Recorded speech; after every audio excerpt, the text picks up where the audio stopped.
C'était une belle journée d'automne, et même si la campagne de l'Ohio n'était pas vraiment l'endroit où j'aurais voulu accomplir ma mission, j'avais connu pire. Ouvrir les fenêtres, écouter de la musique et respirer à plein poumon l'air de la campagne était un contraste agréable après l'étouffante promiscuité urbaine à laquelle j'étais habitué. La vue des tiges de maïs brunâtres qui s'étendaient à perte de vue le long de la route était un régal pour les yeux, tout comme l'air frais et pur. Heureusement, ce travail ne nécessite pas beaucoup d'interaction avec les gens. Malheureusement, un certain niveau d'interaction est inévitable. En venant ici, j'ai reçu une amende pour excès de vitesse de la part d'un flic d'un petit département local.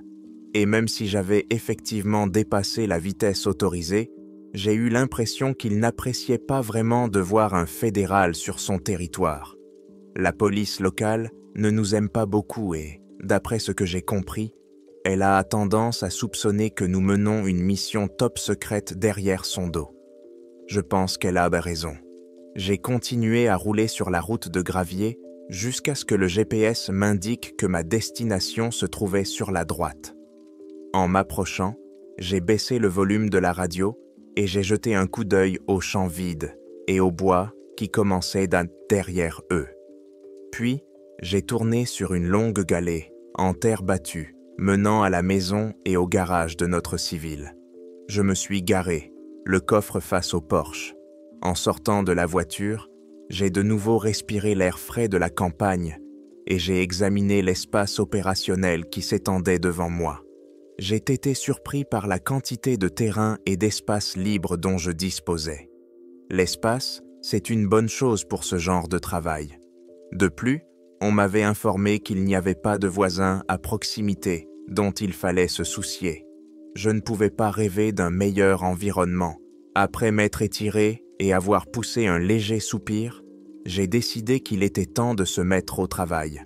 J'ai sorti un trousseau de clés de ma poche et j'ai ouvert la porte d'entrée. L'endroit semblait tout à fait convenable. Je n'avais certainement pas à me plaindre, compte tenu de l'état des maisons que j'avais eu à affronter lors de mes précédentes missions. Je suis retourné à mon énorme voiture, fournie par le gouvernement, et j'ai ouvert le coffre. J'ai sorti les 2 premiers sacs de sport contenant mon équipement, et je les ai apportés à l'intérieur. La cuisine convenait parfaitement pour s'installer, comme n'importe quel autre endroit. Après avoir fait 5 ou 6 allers-retours pour transporter les sacs et les cartons lourds contenant mes affaires dans la maison, je suis ressorti pour ouvrir le garage. Dieu merci, nous avions pu nous occuper de cette affaire à un stade précoce, et les civils avaient eu le temps de partir à temps. Cela signifiait également que j'avais de la place dans le garage pour garer cet énorme véhicule. Il ne restait plus qu'une grande caisse métallique dans le camion, mais j'en aurais besoin plus tard. J'ai fermé le coffre, garé la voiture dans le garage et, en sortant, j'ai fermé la porte. Je suis retourné à la maison où j'ai troqué mon costume contre ma tenue de travail. Porter un costume toute la journée m'agace, mais je suppose que la hiérarchie veut que nous ayons l'air de gentils fédéraux sympathiques aux yeux du public.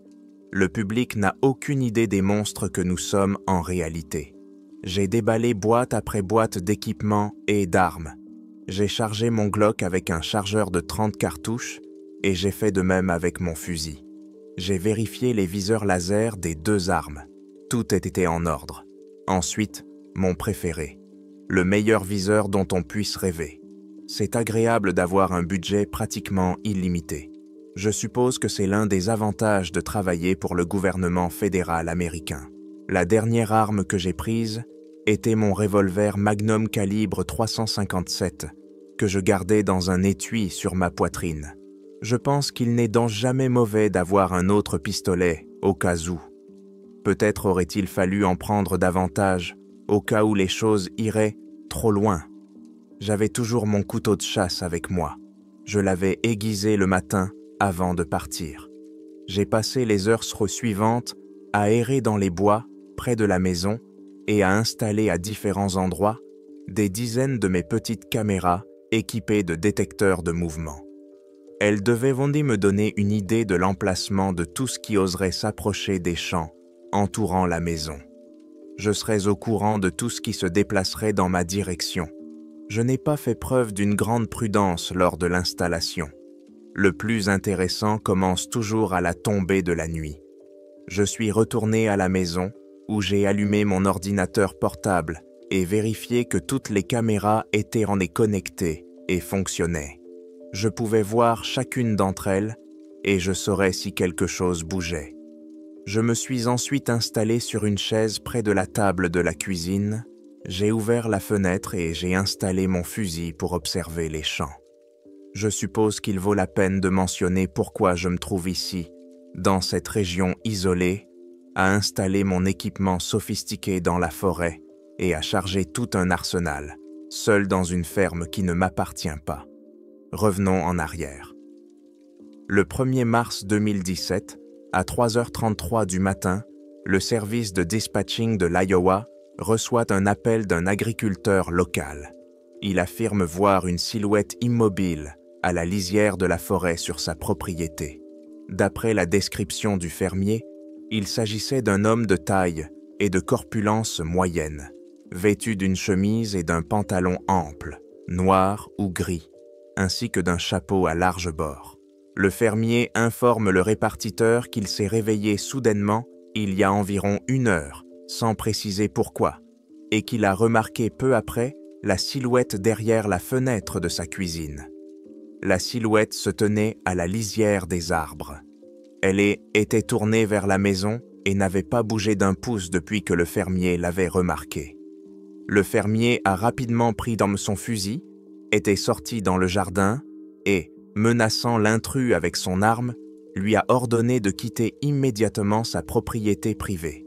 Voyant que l'homme ne réagissait pas à son avertissement et à la démonstration de son arme, le fermier retourna dans la maison pour appeler le 911. Tout en continuant à observer la silhouette depuis le porche pendant qu'il passait son appel, le fermier parlait d'une voix visiblement nerveuse et effrayée. Son ton désespéré et le tremblement de sa voix s'intensifiaient à mesure qu'il expliquait la situation au répartiteur. Ce dernier a demandé au fermier de rester sur place et de ne pas s'approcher de l'intrus. Il l'a assuré que la police était déjà en route. Quelques 2 minutes calmes et tranquilles se sont écoulées. Puis, sans prévenir, le fermier a poussé un cri d'horreur dans le combiné. L'appel a été coupé. Quelques secondes plus tard, la police a pris la route pour se rendre à la résidence, un trajet de plus de 40 minutes. À mi-chemin, le répartiteur a commencé à recevoir de nouveaux appels des voisins du fermier. Ils ont signalé qu'ils voyaient une grande colonne de fumée s'élever de la maison du fermier, et le voisin le plus proche a signalé que la maison était en feu. Au moment où la police est arrivée, la maison était complètement détruite par les flammes. Peu après, les pompiers sont arrivés, mais curieusement, le feu s'était complètement éteint. Il ne restait que les ruines calcinées de ce qui avait autrefois été une maison. Les pompiers arrivés sur place étaient perplexes quant à la rapidité avec laquelle le feu avait détruit la maison. Ils ne trouvaient aucune explication à cela. La police a fouillé les champs et les bois environnants à la recherche du fermier et du présumé intrus, mais sans succès. Cependant, leurs 2 recherches ont rapidement pris fin après les découvertes faites par les pompiers dans la maison. Les os calcinés d'un homme ont été retrouvés sous les décombres, mais pas dans l'état où ils auraient dû être. Après une enquête plus approfondie, il est apparu clairement que les membres de l'homme avaient été arrachés de son corps avant que celui-ci ne soit brûlé à une vitesse incroyable. 4 douilles ont été retrouvées à l'endroit où se trouvait auparavant le porche de la maison. Le fusil a été retrouvé près de la maison, intact malgré la proximité d'un incendie aussi violent. Les experts criminels ont confirmé que ces douilles avaient été tirées avec ce fusil, mais les balles elles-mêmes n'ont jamais été retrouvées. Ce fut le premier cas, mais loin d'être le dernier. Le 28 octobre 2017, à 23h07, le service d'urgence de Montana a reçu un appel du propriétaire d'un ranch qui avait remarqué une femme vêtue d'une robe noire et blanche à l'ancienne et d'une coiffe en lin. Le propriétaire du ranch affirmait que la femme se tenait immobile au milieu de son bétail. Au téléphone, il ne semblait ni paniqué ni inquiet pour sa sécurité, mais plutôt préoccupé par la femme dans le champ. Il a également noté que son bétail se tenait à distance de la femme. L'ambulance est arrivée à 23h29. Les ambulanciers n'ont trouvé aucune trace de la femme présumée. Ils se sont approchés de l'entrée de la maison du propriétaire du ranch et ont constaté que la porte n'était pas verrouillée et était ouverte. Après avoir appelé le propriétaire sans obtenir de réponse, ils sont entrés et ont découvert le corps du propriétaire du ranch, pendu dans la cage d'escalier. L'homme n'avait aucun antécédent de maladie mentale et aucun de ses proches ou connaissances n'avait de raison de croire qu'il était suicidaire. De plus, le rapport d'autopsie indiquait que ses 2 bras étaient fracturés à plusieurs endroits, tout comme chacun de ses doigts, comme s'ils avaient été broyés par une force énorme. Il n'aurait pas pu faire le nœud lui-même. Le 29 novembre 2018, à 2h06 du matin, le service d'urgence du Wisconsin a reçu un appel d'un autre agriculteur. Il avait aperçu une femme vêtue d'une vieille robe noire et blanche et d'un bonnet de lin. La femme se tenait sur la longue gallée menant de l'autoroute à sa maison, éclairée par un lampadaire. Elle se tenait immobile dans le froid, le vent et la neige. Le fermier et sa femme ont ensuite été retrouvés sous le mur effondré de leur maison écrasée, ensevelis sous des pierres. Les pierres semblaient avoir été disposées dans un ordre précis, jusqu'à ce que leur poids soit suffisant pour broyer les os. C'est le premier incident pour lequel nous disposons de preuves photographiques. Une caméra piège appartenant au fermier et à sa femme, installée à quelques hectares de la maison, a pris une photo la nuit de l'incident. Sur la photo, on voyait une femme correspondant exactement à la description faite par le fermier. Une robe noire et blanche, un bonnet de lin blanc. Elle semblait avoir traversé le temps depuis les siècles passés et avoir été placée, comme un mannequin, devant la caméra. Le 30 mai 2019, Minnesota. Le 3 septembre 2019, Nebraska. Le 4 janvier 2020, Dakota du Sud. Je pourrais continuer, mais le fait est que ces incidents se produisent de plus en plus souvent et qu'ils ne cessent pas. Nous savons qui ils sont, ou du moins qui ils sont censés représenter pour nous. Chacune de ces personnes a vécu en Amérique du Nord à l'époque de la chasse aux sorcières. Nous ne pensons pas qu'il s'agisse de ceux qui ont été exécutés. Nous pensons que ce sont ceux qui ont porté les accusations, ceux qui ont fait tuer leurs voisins, ceux qui ont exécuté les sentences, et maintenant, ils sont de retour pour tuer, à nouveau. Heureusement, mon département a rapidement remarqué ces tendances et a mis en place une équipe pour les combattre. Nous sommes plusieurs centaines. Je ne sais pas exactement ce que fait chacun. Je n'ai rencontré que peu d'entre eux, mais je sais que certains recherchent des incidents potentiels, d'autres mènent des enquêtes. Certains s'occupent de la dissimulation et des relations publiques. Et, bien sûr, il y a ceux qui sont envoyés pour éliminer le problème. C'est là que j'interviens. Je suis là pour les traquer, pour les renvoyer dans leur tombe. Du moins, c'est ce qui devrait se passer. Parfois, j'arrive avant qu'ils ne trouvent leurs victimes. Parfois, après. Mais leur règne de terreur prend fin avec moi. Ils ne m'ont jamais échappé et je n'ai jamais échoué dans ma mission. Je ne pensais pas que cette nuit serait différente. Mon ordinateur portable a émis un signal sonore lorsque le contour d'une des caméras s'est allumé, indiquant que le détecteur de mouvement avait détecté une activité. Depuis que je l'avais installé, tout était calme. Il n'y avait aucun signe de vie sauvage. Pas de cerf, pas d'écureuil, rien. Je me suis penché en avant et j'ai examiné attentivement la caméra qui s'était déclenchée. Je ne voyais rien. Un autre capteur s'est déclenché. La caméra ne montrait toujours rien. Mes yeux passaient d'eau d'une caméra à l'autre à la recherche d'un mouvement. Une autre caméra s'est déclenchée, mais tout ce que j'ai vu, c'était une branche d'arbre qui tremblait. Il n'y avait pas de vent aujourd'hui. Une autre, et cette fois, je l'ai vue. Une silhouette ressemblant à un chien a traversé le champ de la caméra en quelques images seulement. Mais je savais que ce n'était pas un chien. J'ai détourné mon attention des caméras pour la porter sur le champ devant moi, d'où venait le mouvement. Je me suis accroché à mon fusil et j'ai regardé dans le viseur vers la lisière de la forêt, au loin. Mon cœur s'est mis à battre à tout rompre. J'ai senti l'adrénaline monter tandis que je scrutais le bord du champ à la recherche d'un mouvement. Je n'ai vu que le reflet orange du soleil couchant sur la ligne des arbres et les minuscules ombres des petits moignons de tiges de maïs dans le champ vide. Tout était calme. Ce soir-là, il n'y avait même pas de vent, mais je ne m'en plaignais pas. C'était mieux pour tirer.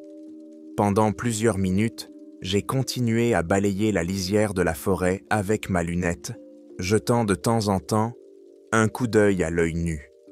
C'est lors d'un de ces coups d'œil que j'ai remarqué une couleur inhabituelle entre deux arbres de l'autre côté du champ. Une petite tache noire et blanche qui n'était pas là une seconde auparavant. J'ai de nouveau baissé la tête pour regarder dans le viseur et me concentrer. Lorsque j'ai regardé de plus près, une silhouette humaine est apparue au bord du champ. Elle y était vêtue de haillons noirs déchirés qui pendaient librement sur son squelette rigide. Elle se tenait immobile, comme une planche. Ses yeux étaient jaunes fixés sur quelque chose devant elle. Il m'a fallu un instant pour comprendre qu'elle me regardait. Elle ne bougeait pas, ne clignait même pas des yeux, continuant à me fixer. Je me suis ressaisi et me suis préparé à faire mon travail. J'ai retiré le cran de sûreté de mon fusil et ai pointé le réticule sur sa poitrine. J'ai commencé à respirer profondément, le doigt prêt à appuyer sur la gâchette. Mais je n'ai pas tiré. Pas encore. Je l'ai vu commencer à bouger. Même à cette distance, ma lunette offrait une image cristalline de cette silhouette. Le mouvement ne provenait que d'une seule partie de son corps, de sa bouche. D'abord, ses lèvres gercées se sont séparées l'une de l'autre, et sa bouche a commencé à s'ouvrir, lentement. Elle s'ouvrait de plus en plus, tandis que le reste de son corps et sa tête restaient immobiles. Sa mâchoire s'est abaissée jusqu'à ce qui semblait être la limite. Mais elle ne s'arrêta pas là. Elle descendit encore plus bas, passant derrière la cage thoracique. Sa peau se tendit comme un élastique, prête à éclater. Mais elle n'éclata pas et continua à s'étirer, tandis que la silhouette restait immobile, comme une planche. Cette créature humanoïde se tenait debout, les yeux rivés sur moi, la bouche grande ouverte.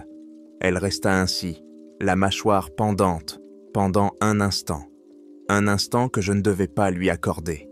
Je savais désormais que j'avais une cible devant moi. Je commençais à appuyer sur la détente, mais une force m'arrêta et me secoua. Un cri, tel un cœur d'âme désespérée, entraîné en enfer sous la puissance de 1000 cornes, annonçant le début d'une bataille médiévale. Le cri retentit à travers les champs. Son volume a fait s'envoler en panique les volées d'oiseaux perchés dans les arbres les plus proches. Ces basses fréquences ont vibré dans ma poitrine et m'ont hypnotisé au point que je n'ai pas pu appuyer sur la gâchette. Je ne m'habituerai jamais à leurs cris. « Bon, allez, c'est parti », ai-je murmuré entre mes dents. C'était la seule pensée que mon cerveau était capable de produire à ce moment-là. Fermant la bouche, il bondit en avant et toucha le sol devant lui avec ses mains semblables à des griffes. Dès que ses mains touchèrent le sol, ses jambes suivirent, s'arc-boutant rapidement contre le sol pour se propulser à nouveau vers l'avant. Il se mit à courir vers moi. Pendant tout ce temps, son visage restait rivé sur moi, ses dents pourries était teinte et découverte et serrée de rage. La vitesse à laquelle il courait dans le champ désert aurait fait passer un cerf fuyant pour un paresseux. Mais ici, c'était moi la proie. Et même si mon cœur battait à tout rompre à la vue de cette abomination qui fonçait sur moi, cette anomalie de haine et de faim incarnée, je restais calme. Je commençais à réguler ma respiration, contrôlant chaque inspiration et chaque expiration. Inspirer, expirer, appuyer. Le bruit du coup de feu résonna dans le ciel sombre, et le champ devant moi, devenant ma réponse à son cri furieux. Je ne quittais pas ma cible des yeux, observant les éclaboussures de sang jaillir de son dos. Elle hurla à nouveau, cette fois rapidement et avec désespoir dans la voix. J'ai rapidement actionné la culasse et envoyé la balle suivante dans un léger tintement de la douille, qui a rebondi sur le plancher sous ma chaise. Même si j'avais réussi à le toucher en plein dans la poitrine, cela n'avait pas changé grand-chose. Il continuait à courir à la même vitesse, mais avait maintenant changé de direction et courait parallèlement à ma position dans la maison. Il essayait de me contourner par le flanc. Il voulait trouver un moyen de sortir de ma ligne de tir. Je ne pouvais pas le laisser faire. J'ai repris le contrôle de ma respiration. Lentement, j'ai levé mon fusil sur ses pattes, avant jusqu'à ce que la créature réapparaisse dans mon champ de vision. Ses membres frappèrent le sol avec une vitesse et une force incroyables, le propulsant en avant à travers le champ. Je ne m'habituerai jamais à leur façon de courir. Commençant à viser derrière lui, je continuais à déplacer le viseur juste assez vite pour commencer à le rattraper, juste assez pour que le réticule le rattrape. Expiration. Le réticule commença lentement à le dépasser. Inspiration. Expiration. Appuyé. J'envoyai rapidement la cartouche suivante. Ce tir l'a fait tomber, mais ne l'a pas maintenu au sol. Après un bref roulement, il s'est relevé et s'est remis à courir, cette fois vers la forêt d'où il venait. Inspiré. Expiré. Appuyé. Le troisième tir lui a éraflé le dos. Frustré, j'ai chargé la cartouche suivante et j'ai visé. Mais il était déjà trop tard. Avant même que je puisse viser pour le quatrième coup, il fit un dernier bond depuis le champ vers la lisière de la forêt d'où il était venu. Je soupirai et baissai la tête, déçu. Je savais ce que je devais faire ensuite, mais bon sang, je n'avais vraiment pas envie de le faire. Les derniers rayons du soleil pénétraient Bonnie par la fenêtre ouverte et éclairaient mon fusil pendant que je rechargeais le chargeur. Je restais assis, les yeux rivés sur l'écran devant moi, espérant qu'une caméra détecterait un mouvement qui m'indiquerait où il s'était enfui. Connaissant ma chance, je ne devais pas trop y compter.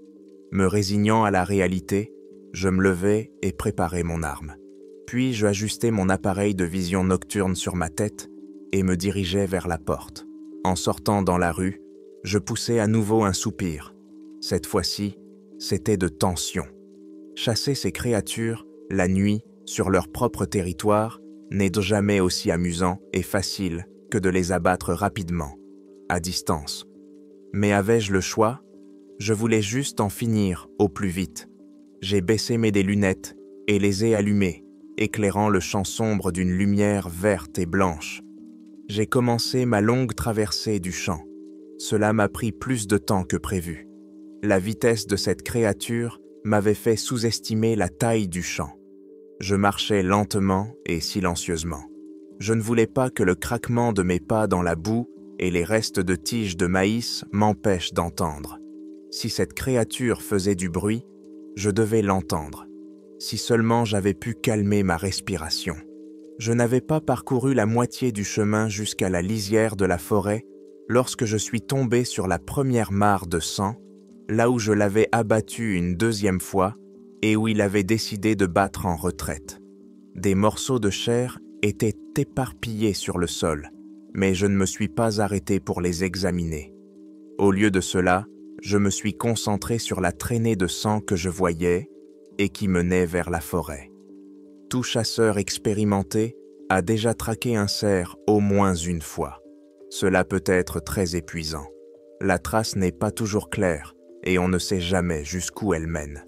Quoi qu'il en soit, je savais que cette créature était toujours en vie et qu'elle était enragée. J'ai continué mon chemin, partageant mon attention entre les traces de sang sur le sol et la lisière de la forêt devant moi, guettant le moindre mouvement et tendant l'oreille. Avec un peu de chance, elle s'imposerait et tenterait de m'attaquer dans le champ. Malheureusement, je ne suis pas si chanceux. Je suivis silencieusement les traces jusqu'à ce qu'elles me mènent à la forêt. Je m'arrêtai et me calmai. Je ne voulais pas m'aventurer derrière ces maudits arbres, mais c'était inévitable. J'avais un travail à faire. Je déployais les pieds de mon fusil et le posais au sol avant de porter la crosse d'un autre fusil à mon épaule. Je pris une profonde inspiration et repris ma route, encore plus lentement et prudemment. Au moins, ma respiration haletante était maintenant couverte par le craquement des branches sous mes pieds. Dès que je pénétrais dans la forêt, je remarquai une autre trace de sang. Elle se trouvait sur une branche d'arbre, dont les feuilles étaient découvertes d'un liquide rouge vif qui coulait. Je m'approchai pour mieux voir et remarquai encore plus de sang sur la branche supérieure, puis sur la suivante. Je remarquai une régularité et suivis chaque branche, l'une après l'autre, avec ses feuilles ensanglantées. Soudain, quelque chose bougea au sommet de l'arbre, à côté de celui que je regardais. J'ai levé mon fusil, visant au-dessus de moi, vers la cime des arbres. La masse s'est retournée et j'ai vu deux yeux brillants, semblables à des lumières blanches dans ma vision nocturne. Elle a rouvert la bouche pour pousser un autre cri assourdissant, mais j'ai levé mon fusil et j'ai visé. Son cri fut interrompu par le grondement de mon canon et le bruit sourd des balles qui s'enfonçaient dans sa chair. J'ai eu le temps de tirer une demi-douzaine de cartouches avant qu'il ne saute sur la cime des arbres voisins. J'ai continué à tirer pendant qu'il sautait d'un arbre à l'autre, mais après quelques secondes, il a disparu de ma vue. Je me suis précipité à sa poursuite à travers la forêt, le regardant sauter sur des distances incroyables, secouant les arbres si fort que je pensais qu'ils allaient se briser. Pendant tout ce temps, j'essayais sans succès de tirer proprement. Les balles que je parvenais à tirer passaient à côté, ou étaient inefficaces. Même en sprintant à fond, ce que j'ai réussi à faire pendant quelques minutes, j'avais du mal à le suivre. J'ai failli abandonner la poursuite avant de voir une opportunité. Devant moi, il y avait une clairière, un sentier. La distance à parcourir était trop grande pour qu'il puisse sauter. Comprenant cela, il a brusquement tourné à droite et a commencé à sauter d'arbre en arbre le long du sentier. Je me suis précipité dans la clairière et me suis mis à genoux pour viser. Je l'ai suivi à travers le viseur, chronométrant chaque saut, le laissant atterrir et sauter à nouveau avant qu'il ne s'arrête sur un nouvel arbre. J'ai tiré 2 autres balles alors qu'il s'apprêtait à sauter à nouveau. Elles le l'ont touché de plein fouet et son corps s'est retourné dans les airs avant de s'écraser au sol dans un grand fracas. J'ai visé et appuyé à nouveau sur la détente, mais au lieu d'un coup de feu, j'ai entendu le clic du percuteur dans la chambre vide. Je me suis maudit en changeant rapidement de chargeur. Lorsque j'ai relevé les yeux, le corps avait déjà disparu. Je me suis relevé et j'ai continué à courir sur le sentier, mon fusil à la main. Je commençais à m'énerver plus que toute autre chose. J'avais déjà abattu des dizaines de ces créatures. Je ne comprenais pas pourquoi j'avais tant de mal avec celle-ci. En approchant du virage du sentier, je ralentis le pas et appuyai à nouveau la crosse du fusil contre mon épaule. J'approchais du virage par l'extérieur du sentier, essayant de mieux voir ce qui se trouvait plus loin, quand ma tête fut brusquement tirée vers la gauche. Tout est soudainement devenu noir devant mes yeux, et il m'a fallu quelques instants pour comprendre que je n'étais ni mort, ni inconscient. Quelque chose avait heurté mes lunettes de vision nocturne, et les avait fait tomber de ma tête, cassant leur fixation. Mes yeux commençaient tout juste à s'habituer à l'obscurité lorsqu'un autre objet m'a frappé à la tête, sifflant près de mon oreille. C'était une pierre de la taille d'un ballon de football. Je n'ai pas pu m'empêcher de regarder avec stupéfaction l'objet qui avait failli me décapiter avant de reporter mon attention sur celui qui l'avait lancé. Bien sûr, il était là, debout derrière les arbres, au détour du sentier. Je laissai la colère prendre le dessus et commençai à tirer rapidement sur son torse. Mon manque de précision à une telle distance n'avait guère d'importance. Malheureusement, cela signifiait que j'étais désormais plus proche que je ne l'aurais souhaité, et il se précipita à l'attaque. Je tirai coup après coup. Le sang jaillissait de son dos et colorait les branches et les feuilles des arbres qu'il traversait. Alors qu'il se précipitait à nouveau vers moi, mon chargeur était vide. Au lieu de m'embêter à recharger, j'ai rapidement sorti mon Glock et j'ai continué à tirer à tout va sur la créature. Il s'est précipité dans la clairière et s'est effondré sur ses 4 pattes avant de bondir en avant et de courir comme il l'avait fait dans le champ. Il a réduit la distance qui nous séparait en quelques secondes. Une main s'est refermée sur ma gorge et j'ai été soulevé du sol comme une plume. Il a continué à courir, traversant la clairière et m'entraînant dans la forêt. Je continuais à le cribler de balles à bout portant. Entre 2 coups de feu, j'entendais son rire hystérique moquer mes efforts. Son visage arborait un sourire sadique et dément. J'ai continué à tirer jusqu'à ce que le chargeur soit vide et que je me retrouve avec un pistolet vide. N'ayant pas d'autre choix, j'ai commencé à le frapper au visage avec le pistolet vide. Cela a semblé le mettre en colère. Il m'a violemment projeté en l'air. J'ai senti mon corps casser des dizaines de branches avant de m'écraser au sol et de rouler sans pouvoir m'arrêter. Reprenant rapidement mes esprits, j'ai attrapé le fusil qui pendait toujours à mon épaule et j'ai remplacé le chargeur vide par un nouveau. Il n'était qu'à quelques mètres de moi lorsque j'ai commencé à tirer. J'ai réussi à tirer plusieurs coups avant qu'il ne m'attrape par le bras. Cette fois-ci, cependant, j'ai brandi le canon du fusil et l'ai frappé violemment au visage. Il a poussé un cri bref et irrité. J'ai enfoncé le canon dans son crâne, le projetant en arrière, et il a poussé un autre grognement rageur. Il a levé la main gauche et a essayé d'attraper le canon, mais la moitié de ses doigts ont été emportés par mon tir suivant. Il a retiré sa main sous l'effet de la douleur, puis s'est à nouveau élancé vers moi. Sous le choc, mon fusil m'a échappé des mains, la sangle s'est détachée de mon corps et il a été projeté loin dans la forêt derrière moi. J'ai essayé de reculer, mais il m'a attrapé par le cou avec sa main droite et ce qui restait de sa main gauche. Il m'a soulevé à nouveau et m'a porté, cette fois sur une courte distance, jusqu'à un arbre. Mon dos a craqué lorsqu'il m'a plaqué contre l'écorce. Il m'a regardé de haut en bas et a souri à nouveau. « Nous avons tué nos pécheurs, » commença-t-il. « Nous avons apporté la justice sur notre terre. Nous avons apporté la justice pour Dieu. » J'ignorais son discours répugnant, levai la main et lui assénai un violent coup de poing au visage. En vain. Vous êtes tous des pécheurs et vous mourrez pour vos péchés, tout comme eux. Je me suis battu à nouveau et je l'ai frappé au visage de toutes mes forces, mais cela n'a toujours rien donné. Maintenant, va brûler dans le lac de feu, a-t-il dit avant d'éclater d'un rire sadique provenant d'une douzaine de voix sortant de sa bouche. Il ouvrit la bouche et sa mâchoire s'étira à nouveau jusqu'à atteindre ce qui semblait être une limite impossible. Il me baissa jusqu'à ce que je sois à son niveau et approcha sa bouche ouverte de ma tête. Tremblant de rage, ses dents n'étaient plus qu'à quelques centimètres de mon visage. De la main gauche, j'ai saisi le couteau, l'ai passé sur sa poitrine avant de le plonger dans son cou. De la main droite, j'ai donné un coup de poing qui l'a enfin fait vaciller.